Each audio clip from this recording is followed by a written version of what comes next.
Euskaldunok beti izan dugu Espainiako Kongresuan, Madrilgo Kongresuan, arrotz sensazioa. Eta gaur gehiago, posible bali bada, are gehiago. Batetik goiza hasi da esanez Amaiurrek ez duela talde parlamentario izango. Espero genuen Maiak berretxiko zuela joan den asteko erabakia, eta ala izan da, nahiz eta argumentorik ez du jarri mahai gainean. Eta gelditzen da Auzitegi Konstituzionalaren aukera, ea behingoz aldatzen den zentzu handirik eta logika guztien kontra joan erabaki bat.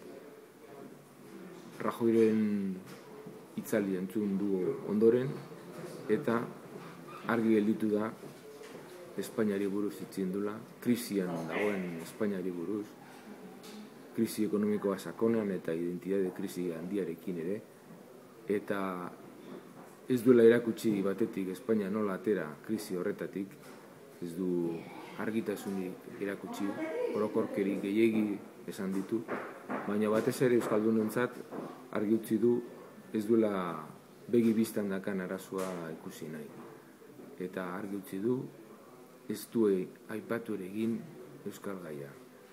Ez du aipatu ere egin ze egoera berria sortu den urriaren 20ko agiriaren ostean, borroka armatuaren desagerpena ere ez du aipatu Euskaldun gehienen kezka eta nahia.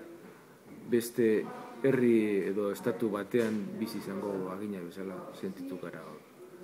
Hori da egoera, baina ikusi behar da Euskal ordezkariek nola planteatzen duten gaia, arratsaldean gabean gaur Eusko Alderdi Jeltzaleak, eta seguruna bihar goizean Amaiur taldeak.